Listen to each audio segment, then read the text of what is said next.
Hey, what is up, Questers, and welcome back to BMF VR, the unofficial home for all things Oculus Quest. It's time to check out some news and updates for the Quest platform this week, including face tracking and eye tracking on the horizon. Let's go ahead and check it out.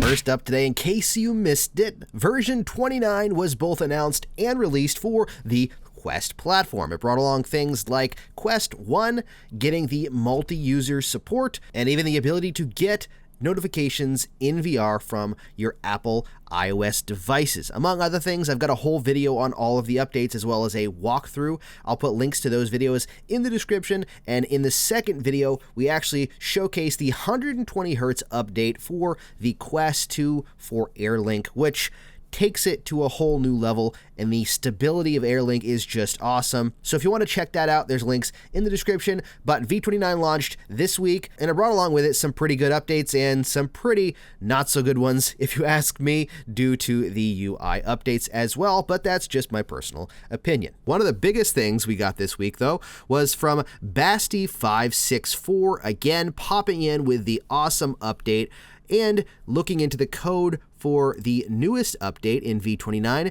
and it looks like we actually will be getting eye and face tracking in the future for a Quest device. Now, that doesn't necessarily mean it's the device that we're on right now, but it does mean that they're testing it. You can see the code here that he sent me, and if you want to get more information, you can go over to his channel. He has a video he's going to be releasing on the subject as well, but essentially, this is some sort of code inside of the newest update. There actually was some code in version 28 as well, but this one actually has more information. It says, Face Eye Tracking Service, oculus.internal.faceeye.iFace Eye Tracking Service, which is built into the newest update. It's what I believe is called a runtime. Now, I'm not a coder. I don't know anything about any of this stuff except for the fact that it makes me excited that they are definitely testing face and eye tracking. Now, why does that make me excited? Well, if you don't know anything about face and eye tracking, there's two big things about them.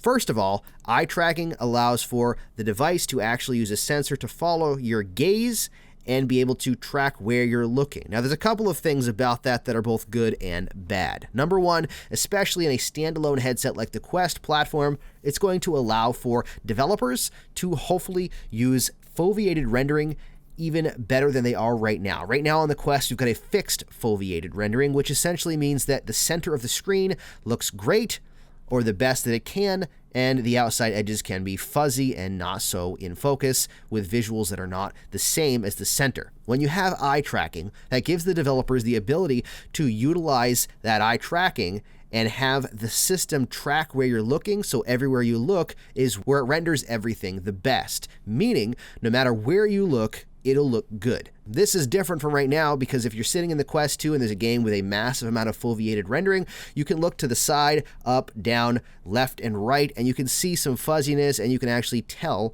what is different from the center screen. When you've got a eye tracking device that allows for foveated rendering, then it allows you to, no matter where you're looking, it looks good, which is awesome. The one negative about that, though, is that they can actually track where you're looking. And I'm not so sure how awesome it is to have a company tracking where you're looking and telling what you enjoy, building a profile on you about what you look at, and then advertising to you based on that.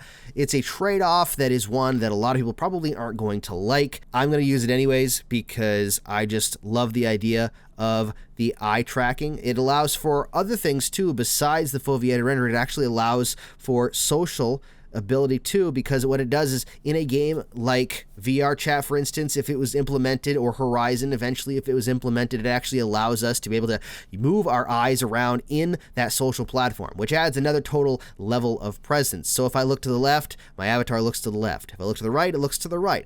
Another thing that's going to take social platforms to a whole new level is the facial tracker that looks like they're testing as well. Facial tracking actually allows it to track the movements in your face and your mouth, even your tongue and cheeks, if it's done properly, so that when you talk, it actually tracks exactly what you're saying. But not just when you talk, when you stick out your tongue, when you puff out your cheeks, when you move your mouth back and forth, up and down, anything you do with your mouth and face, wiggling your tongue, whatever it is, silly things, it allows you to actually have that tracked, so when you're going into VR, when you talk to people, you are actually talking and moving your mouth in the actual avatar. So what that does is, again, it makes social presence that much better.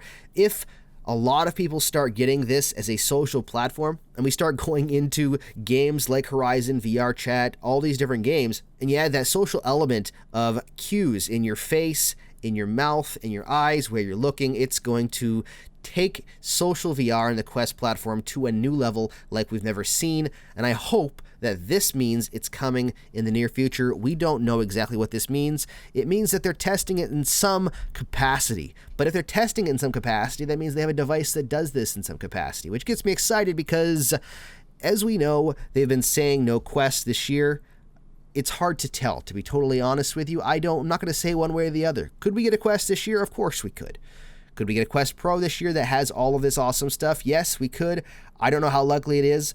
I know it's coming in the future, and I'm excited to get it when it comes out. This week, Larcenauts got a release date. I'm not sure the leak is the right word, but Larcenauts is a hero multiplayer shooter coming out to the Quest platform and PC VR later on this summer. It actually might not be so later on, as the release date on the Oculus application actually says it's coming out in June 17th to be exact, which isn't that far away, less than a month. And if that's the case, it's going to be awesome. This game looks really cool and unique. We haven't really seen a lot of Quest gameplay, if any yet, but I'm sure it'll be coming out in the near future, hopefully as a trailer with some gameplay in it, so we know exactly what it's going to look like. Overall, though, it looks pretty fun, and I think it's going to be cool to play, and another good addition to the Quest platform. We also got some new Quest gameplay for Ven VR this week. Obviously, it is different from the PC VR. It is kind of scaled back considerably in comparison to what's been seen for the PC VR version, but at the same time, platforming games is one of my favorite genres to play in VR because it takes it to a totally different place. I love platformers anyways, and platformers in virtual reality brings you into the world, allows you to interact with these awesome characters, and in Ven VR, that is. And I'm really looking forward to Ven VR because I've been holding off playing it until it comes out for Quest, and so far it looks pretty good, and I'm excited to play it when it releases. The Walking Dead Saints and Sinners DLC Aftershocks has been delayed. Unfortunately, it was supposed to be coming out very soon, actually on May 20th, which was 2 days ago, but they've had some technical issues, and they're going to be moving it down at least a few weeks. We don't know exactly when it's going to be, but we do know it's still coming. Whatever the reasoning behind them changing it, I'd rather them update it and make it work properly before releasing it, which is exactly what they're trying to do.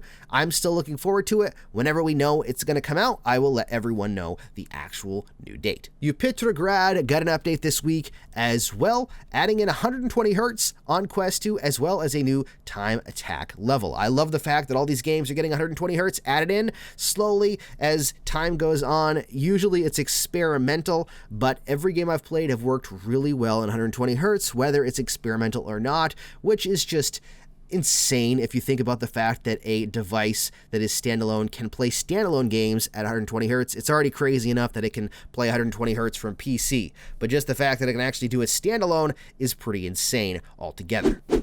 There you go. Those are the news and updates for this week on the Quest platform. Which of these are you most looking forward to? Personally, I can't wait to get a device that actually has eye tracking and facial tracking. Let me know down in the comments what you are looking forward to. And if you want to get the most out of your Quest and your Quest 2, don't forget to hit that subscribe button down there and the bell icon for notifications. Plus, you can check out even more of my videos right there. Thank you so much for watching. Stay safe and happy questing.